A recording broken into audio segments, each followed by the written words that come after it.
Trigger warning. This podcast contains descriptions of various abusive situations. Listener discretion is advised. You are listening to the Preacher Boys Podcast, a podcast shedding light on decades of mental, physical, and sexual abuse within the independent fundamental Baptist movement. The testimonies shared on this podcast are told from the personal experience and perspective of the survivors. Not all legal outcomes are known or final.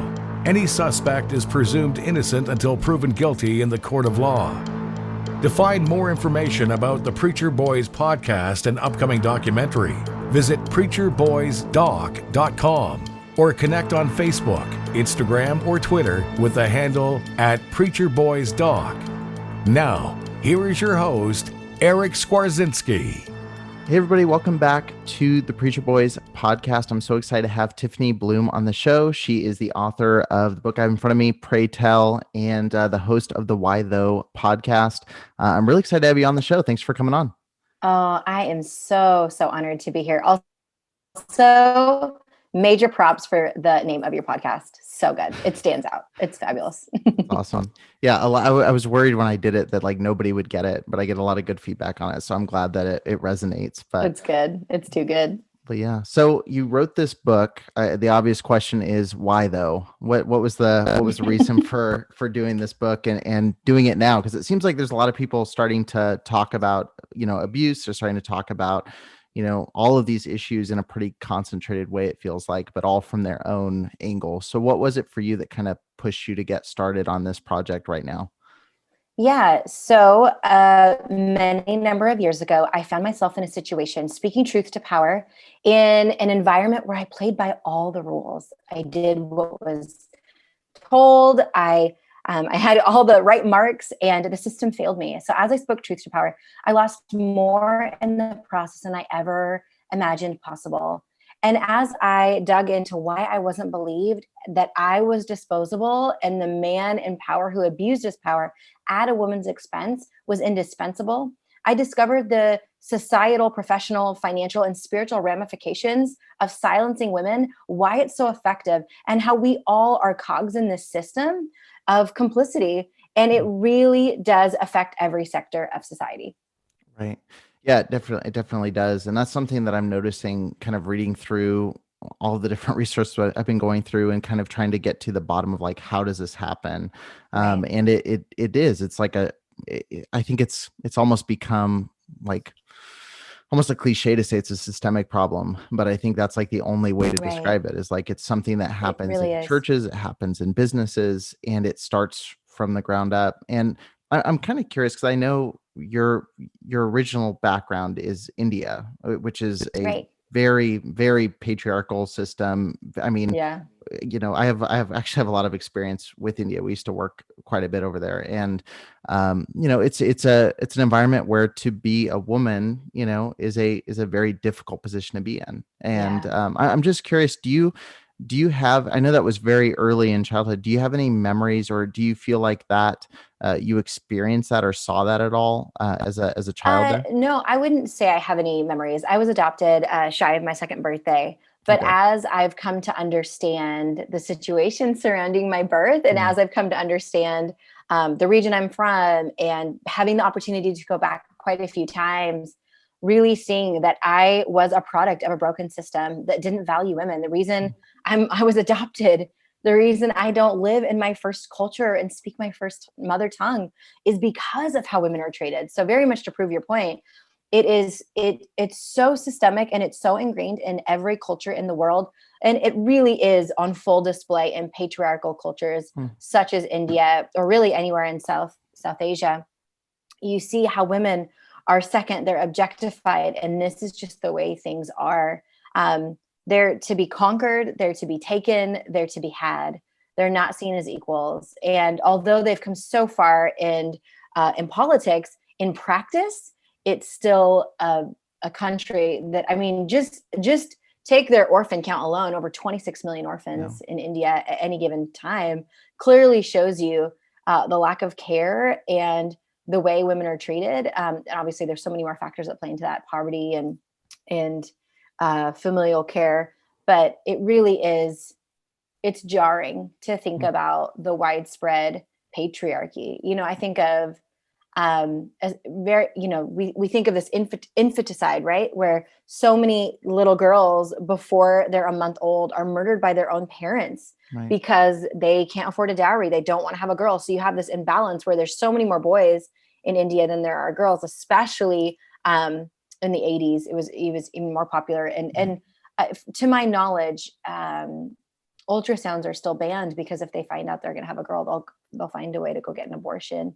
I was reading an article in India Business Times in the last few years, and it just talked about this mother and father and their little baby girl were out on a walk along the riverbank, and the father said, "Oh, she's fussy. I need to rock her." And he took her out, and then he just threw her in the river. And this mother's just like overcome with angst at what her husband just did, as if they were better off by getting rid of this little girl. And so that seed of subjugation you see in every culture. And so in our Western context, it really is pervasive, just as you said, in both mainstream and sacred culture, where we truly believe that women are either broken men. The early church fathers believed that women were deformed men. Right. We believe that they're to be had or taken advantage of or subjugated or silenced. And we've ordered them in such a way where they can't rise above it. And in our modern day, we obviously have laws and rules to ensure that women have safety and dignity. But again, it goes back to what's in principle isn't always in practice. And we have systems left, right, and center where you see this happening, where a woman walks in unknowingly into a toxic system and is taken advantage of and manipulated. And I just want to say, this happens to insecure women. This happens to young women. This happens to old women. This happens to professional women. This happens to confident, secure, emotionally healthy women.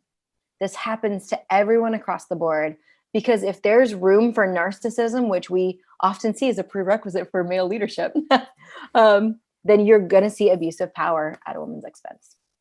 Right.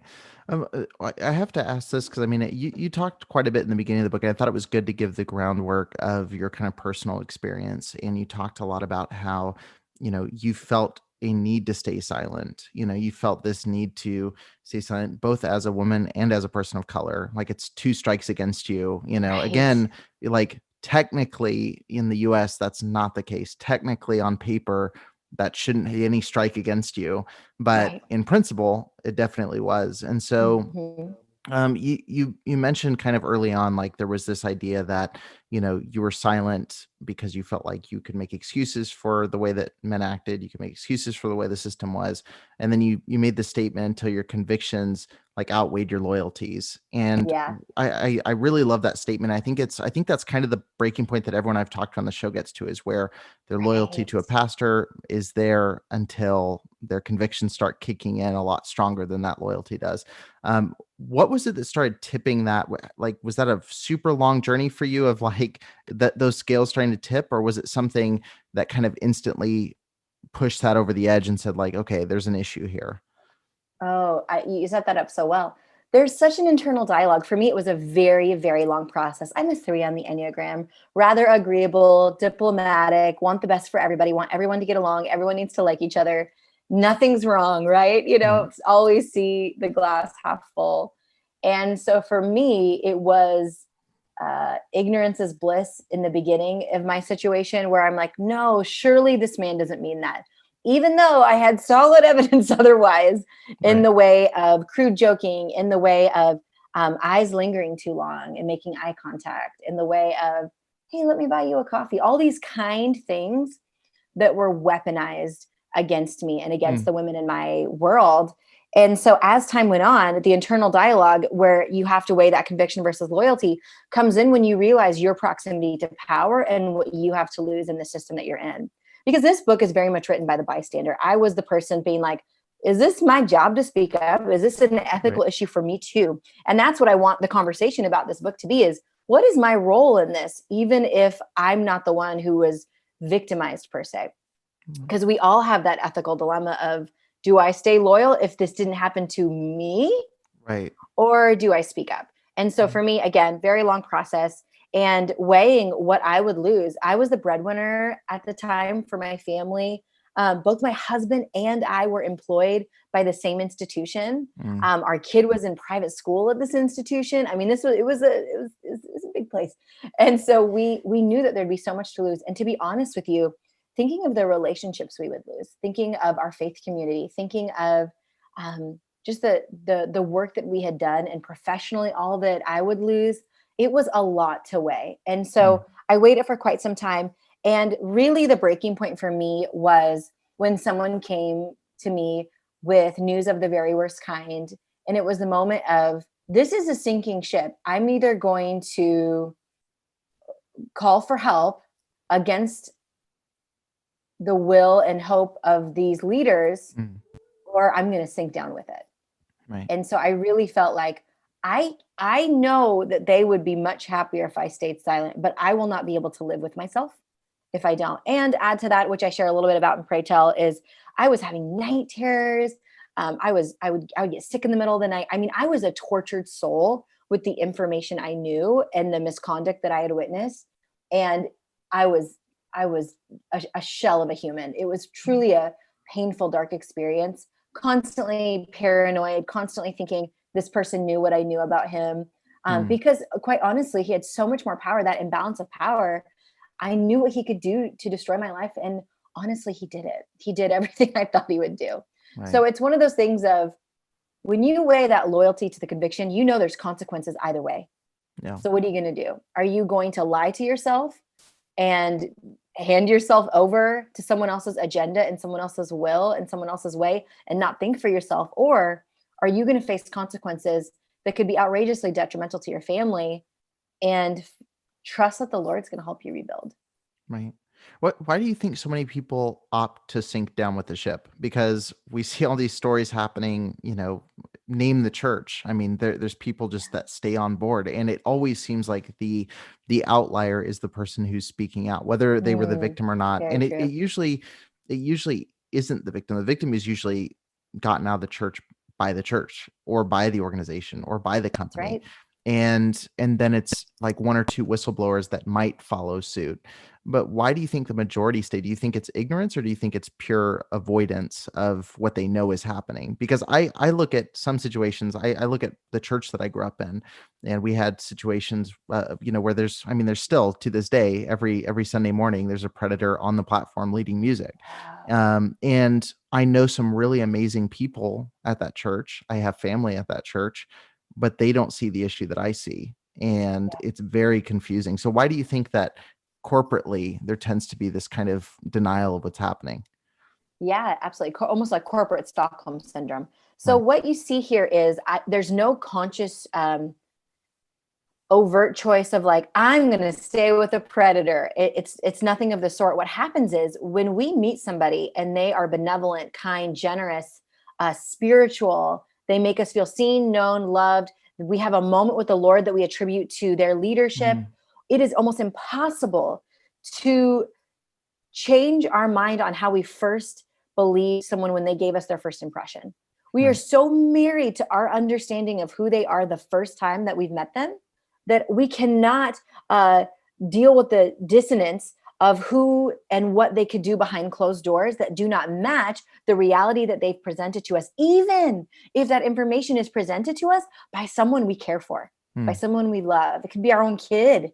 And we might still side with the predator, that abuser of power. Again, this is amplified in faith context, because when you mix the spiritual with the abuse, it is so dangerous for the psyche, because you're like, no, I believe that this person is good. And what we do is we employ that confirmation bias of, I will look for reasons, I will look extra hard for reasons that will agree and confirm my initial belief about this person. Yeah. And I will stick to that. So then we build this resume in our brain of why this person could never do this, even if there's clear, concrete evidence proving that this person has done a hellacious act. We give what we call the halo effect. We give them this halo, and everything they touch is gold. Everything they touch, everything they do is right.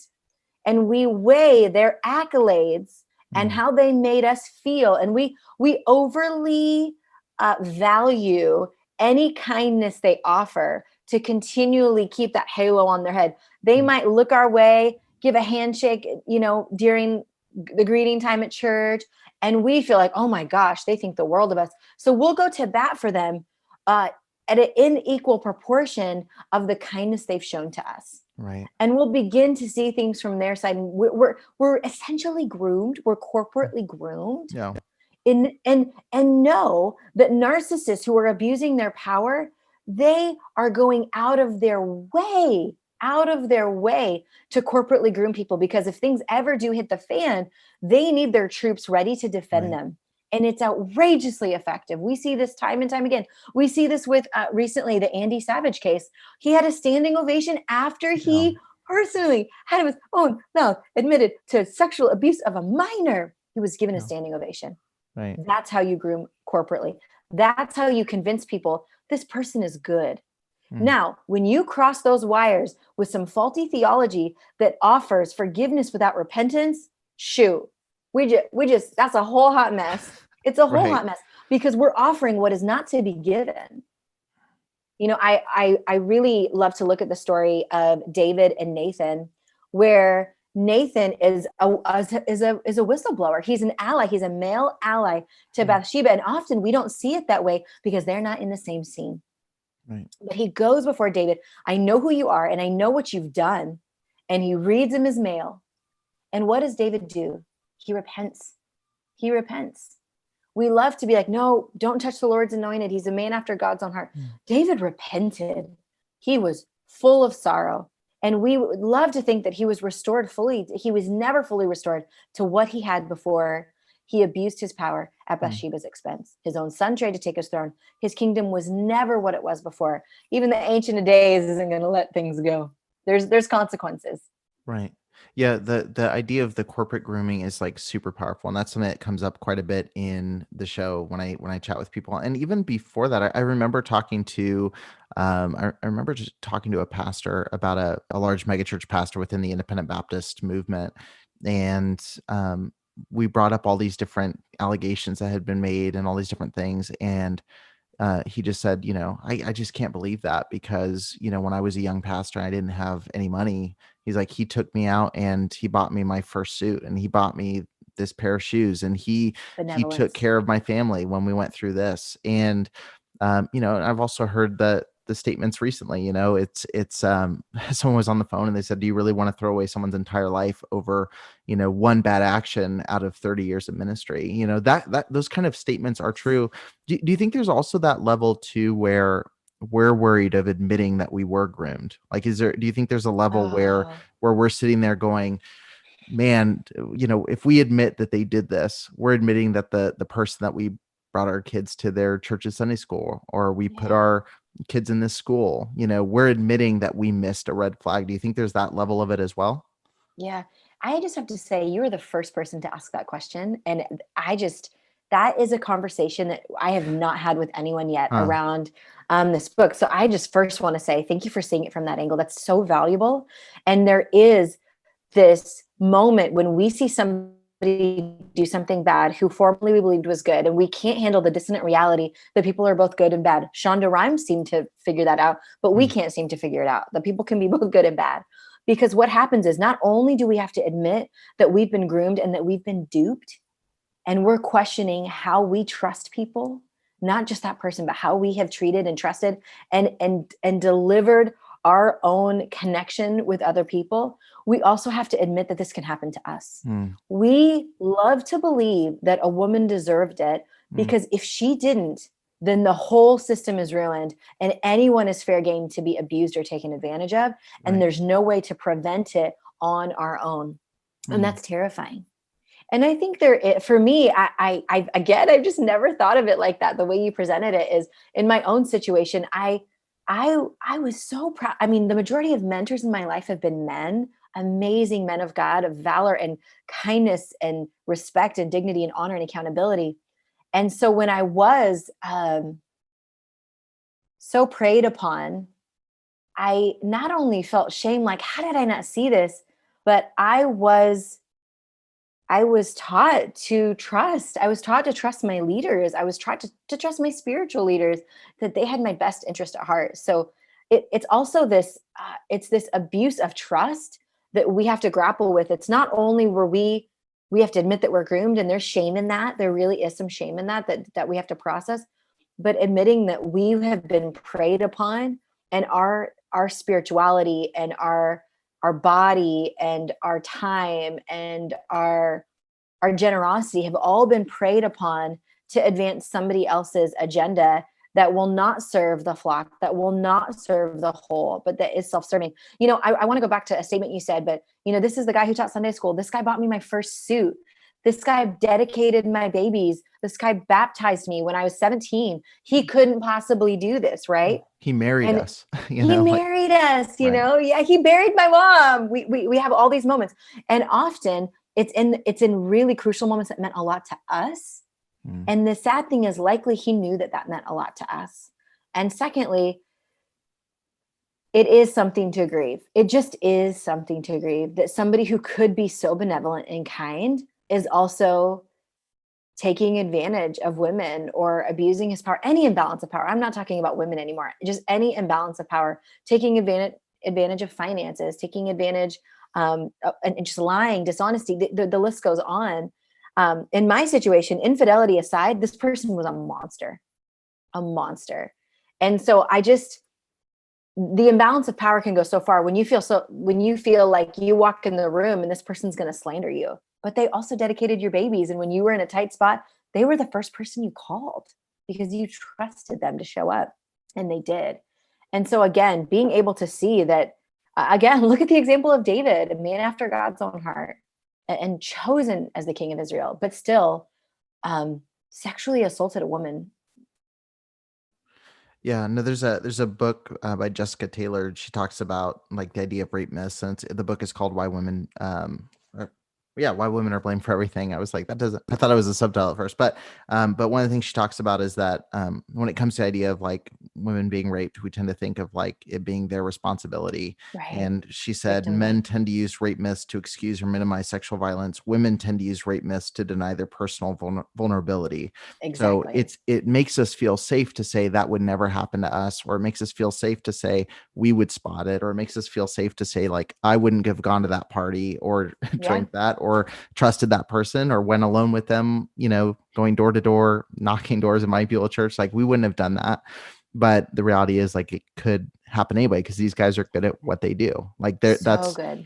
And it kind of raised another question too. And I know you've probably talked doing the book. I'm sure you've talked to a ton of people who have stories and relate to these kind of situations. Do you feel like most of the men, and we'll speak primarily to men because that's who you kind of focus in on the book. Do you feel like most of them were monsters going into ministry, going into these positions, or do you feel like it's something where as they were given unchecked power, as they were given no accountability, they became that? Because I see with child abusers for sure, like there's people that become pastors to get access to children. Like that's a whole different strain. But just broadly, abusers, do you feel like it's kind of a symptom of the system, or do you feel like it's people who know what they're doing and play the system generally? It's both. And let's first speak to your first idea.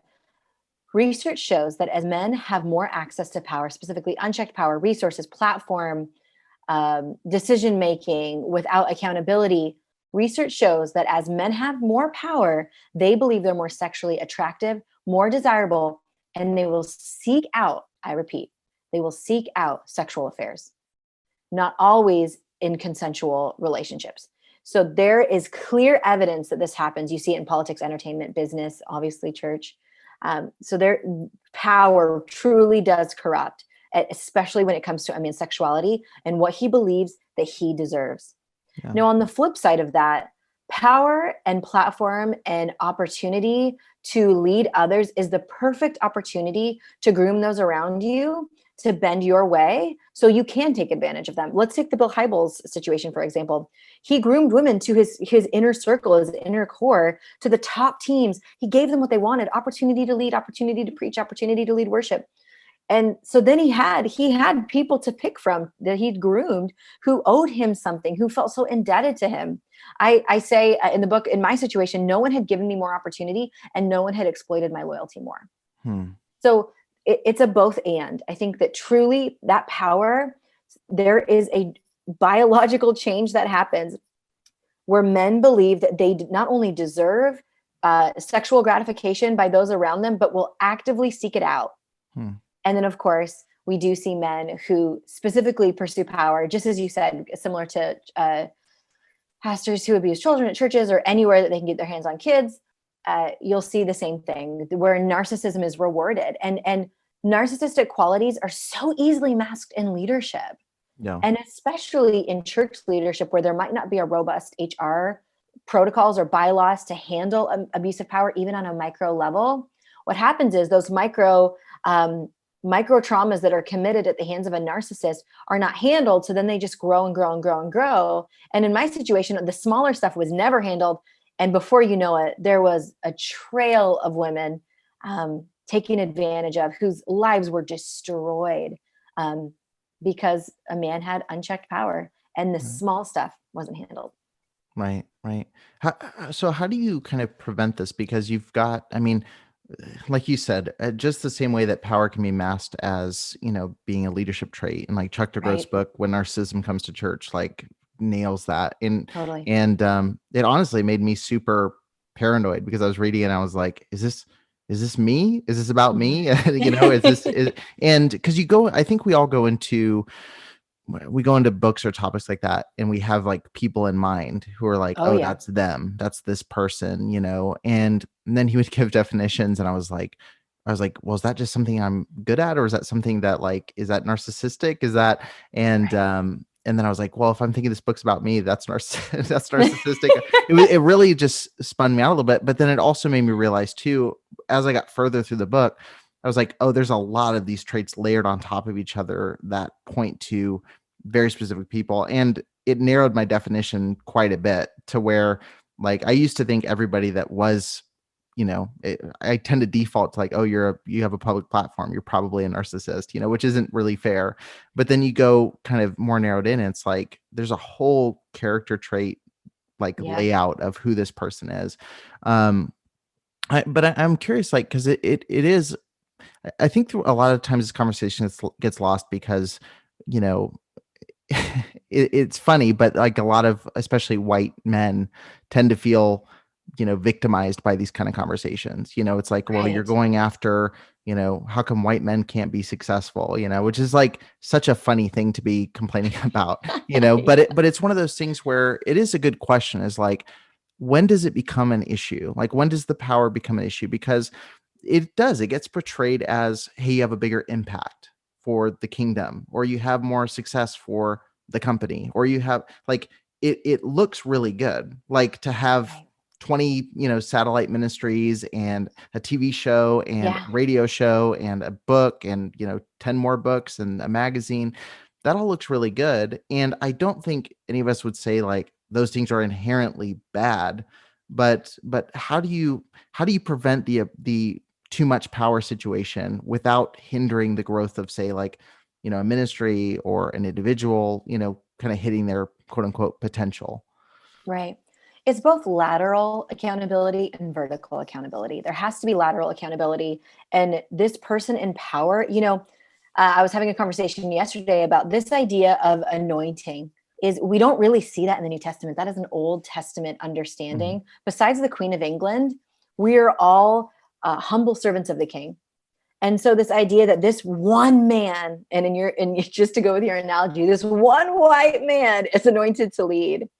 And in reality, he is accountable laterally to other men and women, and also vertically to other men and women. And we've, various theology would not agree with that. But if you want to prevent abuse of power, I'll tell you right now, we need more women in power to prevent this. If more women were on boards, if more women were elders, if more women had places where they could spot things, research shows that women on boards prevent male CEOs from making rash decisions.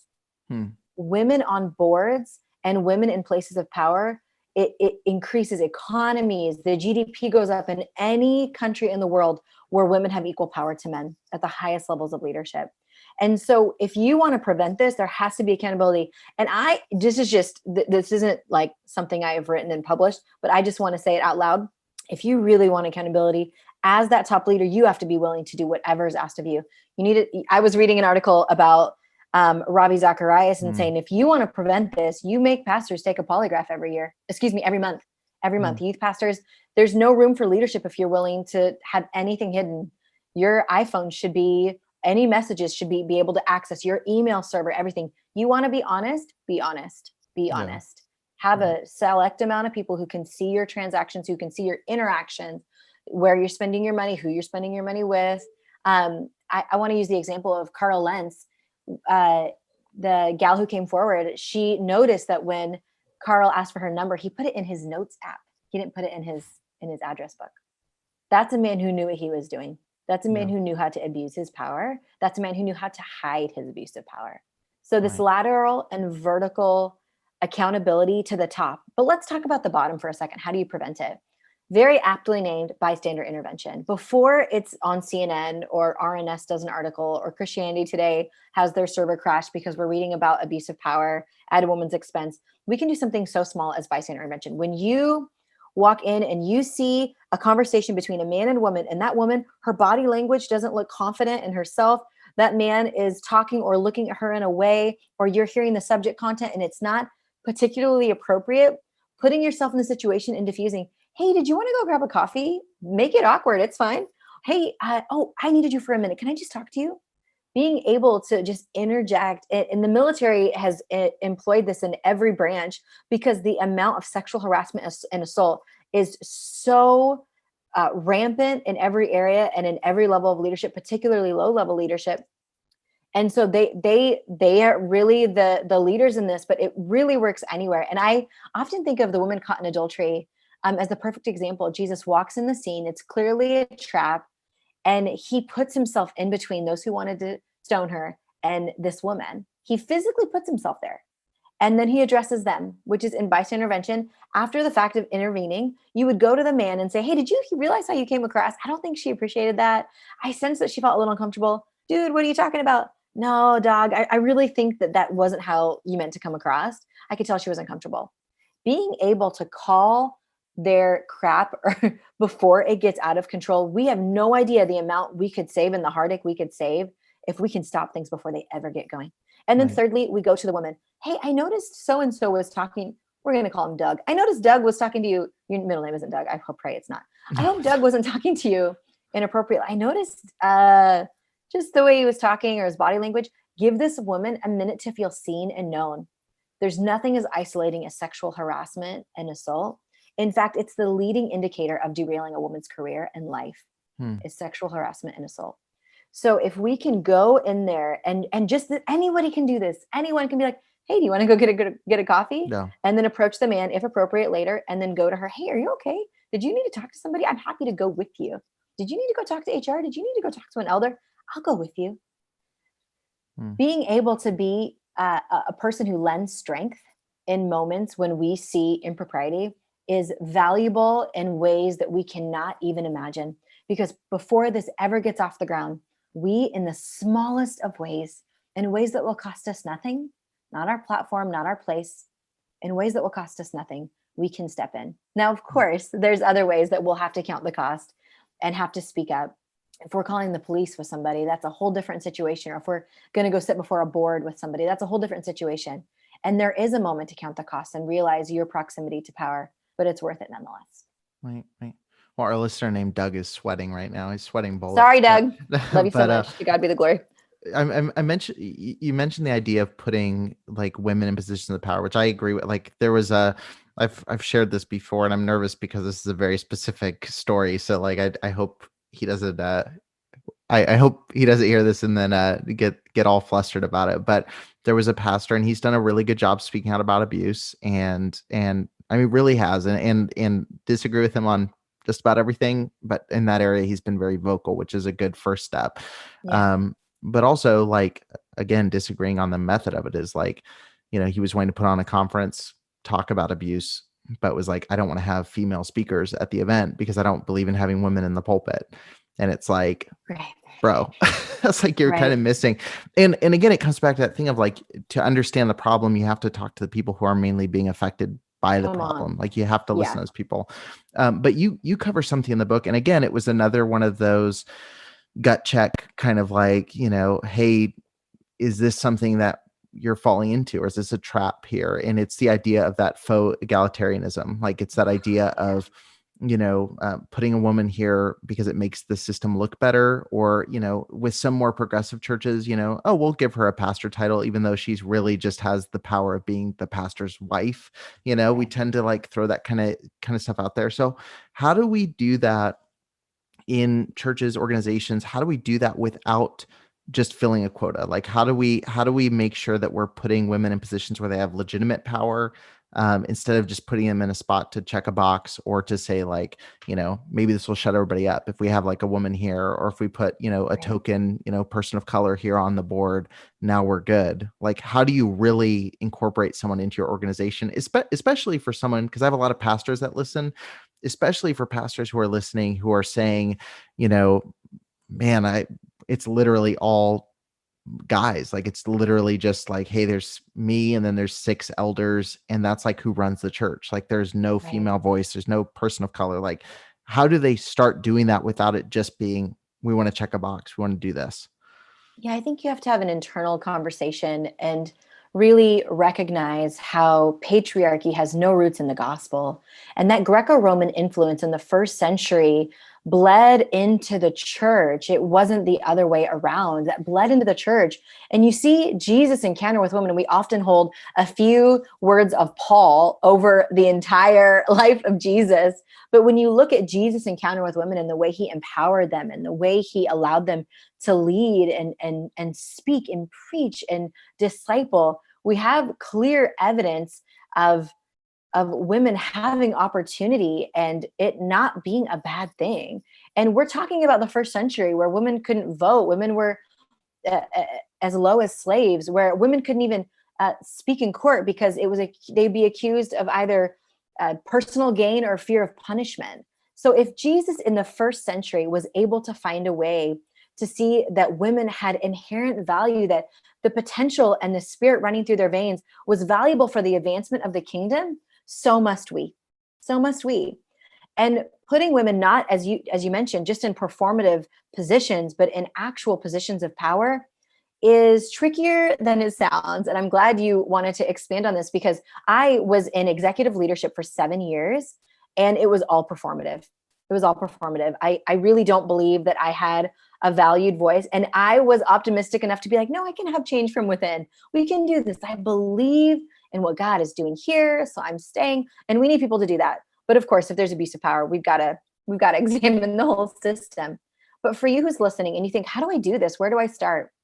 If you're asking yourself, who's missing from the table, you're still putting yourself at the head of the table. If you ask yourself, who needs to be at this table? Myself. Who needs to sit as equals around this table? Not me at the head of the table, but around this table. Who is going to help bear the image and give the gospel expression of this church or this faith community in this season of my church? What does that look like? What women need to be in this place? I understand if your theology or doctrine doesn't allow female elders, create an advisory board, create an advisory team. You are going to lose out. You're going to lose out on the wisdom and the intellect and the maturity and the understanding of women without them at the table. Half your church is likely women, if not more. Church attendance skews over 60% women. Right. So to have them in places of power, asking their opinions, asking them what they think, asking them to lead key initiatives in your church is valuable, not only to you, not only to women, but for the whole. Oh, that's awesome. Yeah, I'm curious, like, so we talked a lot about prevention, like, and how to like avoid these things, but the reality is most of it is the Christianity Today, RNS. It's like, here's an article with like the Ravi Zacharias story. I have someone coming on tomorrow talking about some of their research on it and wrapping up kind of some of that story. But it's like, there's so many spots along the way where it's like, this should have been dealt with. This should have been stopped. This should have been stopped. Like there were so many clear, egregious violations from, I mean, just credential fraud back in college. I mean, like that's how far back all of this was. But I am curious, like when we're dealing with the fallout of this, like when we're dealing with actually, being open to hearing the when it comes to that count the cost moment, how can corporate bodies of people be better, serving victims, be better serving people who have been abused, and how can we shift the conversation from being, from a Lorianne Thompson who has been mocked and dragged through the mud for the last 5 years, 4 years, versus embracing them and like seeing real change happen. Like Absolutely. what can the body do better to kind of serve victims and survivors? Yeah, I'm going to be very specific and just lay out a few things. Number one, whoever is accused of abuse of power needs to be put on leave. Whether it's true or not, he must be put on leave. You don't have to announce that. He must be put on leave. If a man is allowed to continue to lead through known allegations, he has time to control the narrative. It is so vital to put this person on leave. Second, we must treat those coming with sensitive information not as abusers, but as victims.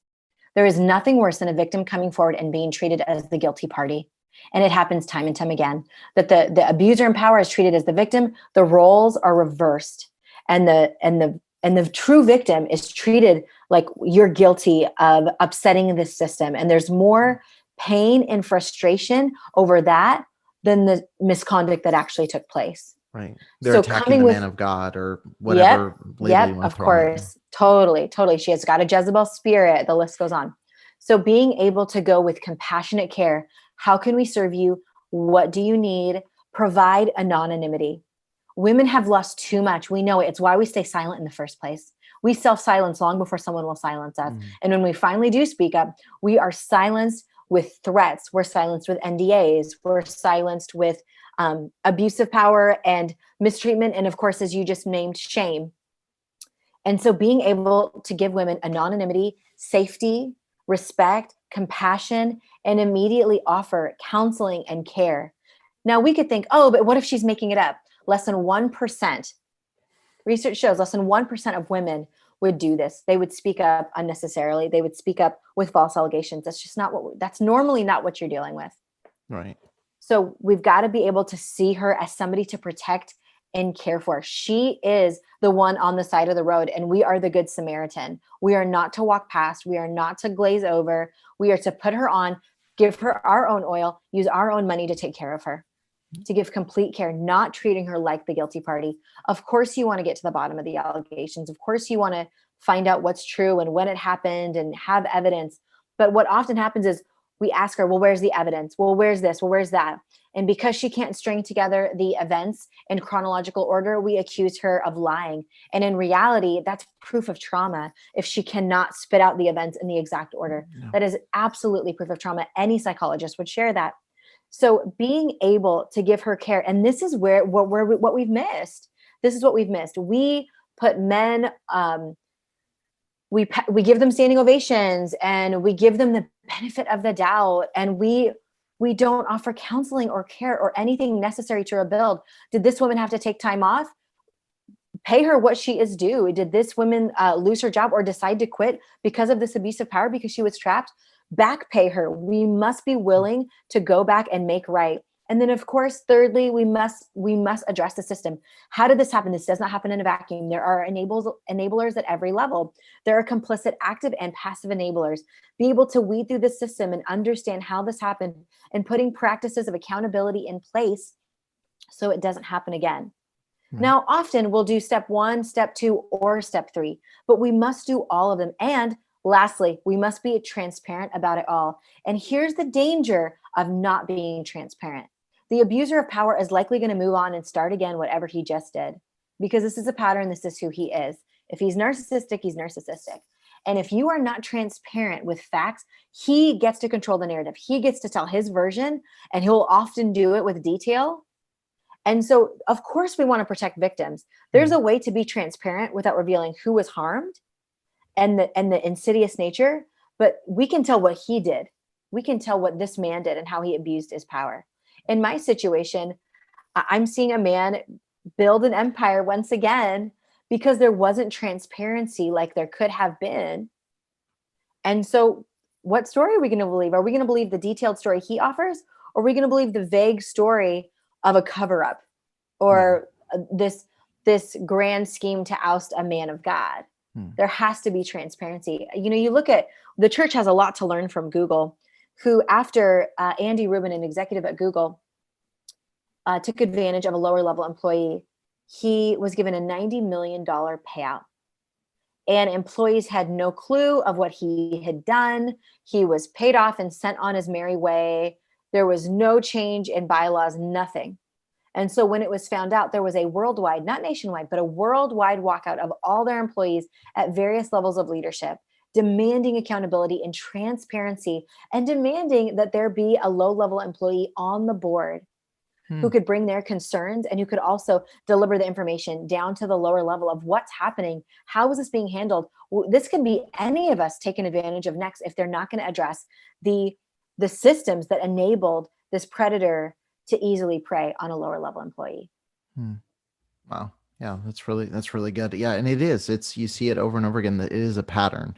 Like you see this happen and repeat, and the wind is kind of to their backs whenever they go to the next place, because they get to leave with just the resume, they get to leave with, hey, you built this large organization, you did this, and now it's time for you to do the next big thing. A lot of times pastors that leave go to bigger churches, or they get hired on bigger staffs and things like that. It's shocking. I mean, you mentioned Carl Lentz earlier, like he's living his best life right now. He's got a beach house in California, and he's just chilling, like he's got kind of an upgrade. He doesn't have to worry about preaching on Sundays. He gets to just hang out at the beach and just do what he wants to do. And it's pretty shocking. Add to that, we often offer hefty severances. We line their pockets with cash and send them on their merry way. Why do we do a severance whatsoever?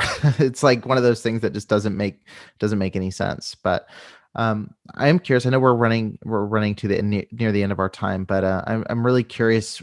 You've given a lot of different practical pieces. There's a lot that needs to be implemented. And, I spoke with someone, her episode actually drops tomorrow, so the 17th. And she's been working with this subject since the 70s. Like she had a rape crisis center. She's been, and, I talked to her about it, and the 70s, if it's hard to talk about now, it was hard to talk about the issues of that stuff back then. And, one of the things I asked her was like, the conversation is opened, that's a big step. Like the Me Too movement, love it or hate it, like it's got us talking about this conversation. Right. And she said she struggled in the 70s to get 3 people in a room to talk about it, and she said now that it trends on Twitter, and now that people talk about it is pretty amazing. But I asked her, I was like, what would you like to see next? Like, what would you like to see happen next? I kind of want to ask you that same question is, it's not going to change overnight. There's systems that the Southern Baptist Convention alone is dealing with this right now, is like, we have let this go for so long. Like, how do we start course correcting? And even bigger than that, most of them aren't thinking about that, but there's a lot of voices that are pushing, like, how do you change the course? What do you want to see happen? So if you could say, hey, here's one thing I've wrote about, maybe it's me haven't even written about, but there's one thing I'd like to see happen in the next year within churches, within organizations, that would be radically different from these last few decades. What would you like to see happen? Yeah, I would say across the board in churches, a safe place for women to come, our elders, our lay leaders, our small group leaders, to be trained in compassionate, empathetic, listening, active care, because this is happening in every church in the world. And obviously we're seeing it on a grand scale in America right now with the reporting of amazing journalists, but this is happening. This isn't a when, or this happened at the church down the road. This is happening in your church. The amount of women in domestic violence situations, the amount of women in abusive situations, the amount of women who are going to be abused by somebody in your pews is so high. So this isn't something that we can ignore. As you just said, This has to be going forward with compassionate, empathetic care. And that's going to cost money. It's going to cost training, and that's going to cost money. So I'd love to see an investment in empathetic, compassionate care, no matter if you're a small group leader, no matter if you're leading women's ministry, men's ministry, across the board. Because what happens is the silencing stops by even the lowest level people who are judgmental and be like, oh, that couldn't have happened. He would never do that. So a woman goes underground immediately with her experience. Yeah. And it never gets to the elders. We're only seeing the bravest of the brave come forward. And that's still thousands and thousands of people. So think of if that's 10%, think of what we're missing. Yeah. So if we had everyone trained in, hey, what does compassionate care look like when someone comes to you with dissonant, jarring, sensitive matters? Here's how we first respond. Yeah. I think that would be a game changer. Yeah. You mentioned in the book, like when someone has to suppress their kind of secret of what happened, like it doesn't go away. Like the situation's still there. It's just now they're dealing with it instead of the corporate kind of body dealing with it. And I think that's really important. We do have to have situations where, because I think it is like, especially when I look at some of these stories where it's it's someone who's from a super like low income family, they're attending the church, and like there's a lot to lose because that might be their lifeline. There might be it's all set up where the higher ups can say, well, I don't know him like that, or I don't know her like that. I don't know this situation the way that you do. You must be misunderstanding something. So yeah, that's really, really key. I know we're at the end here. I really appreciate you coming on, and everybody definitely check out Pray Tell. I think it comes out March officially, right? March 16th. Yeah. So yeah, pick up a copy. It's really, really good. Really, really good book, and worth checking out for sure. But thank you so much again for coming on. Thank you. It was a pleasure to be here. Thank you for listening to the Preacher Boys podcast. If you appreciated the content on the show, please leave a review on iTunes, and don't forget to connect with us on Facebook, Instagram, or Twitter with the handle @PreacherBoysDoc. Additional information can always be found on PreacherBoysDoc.com.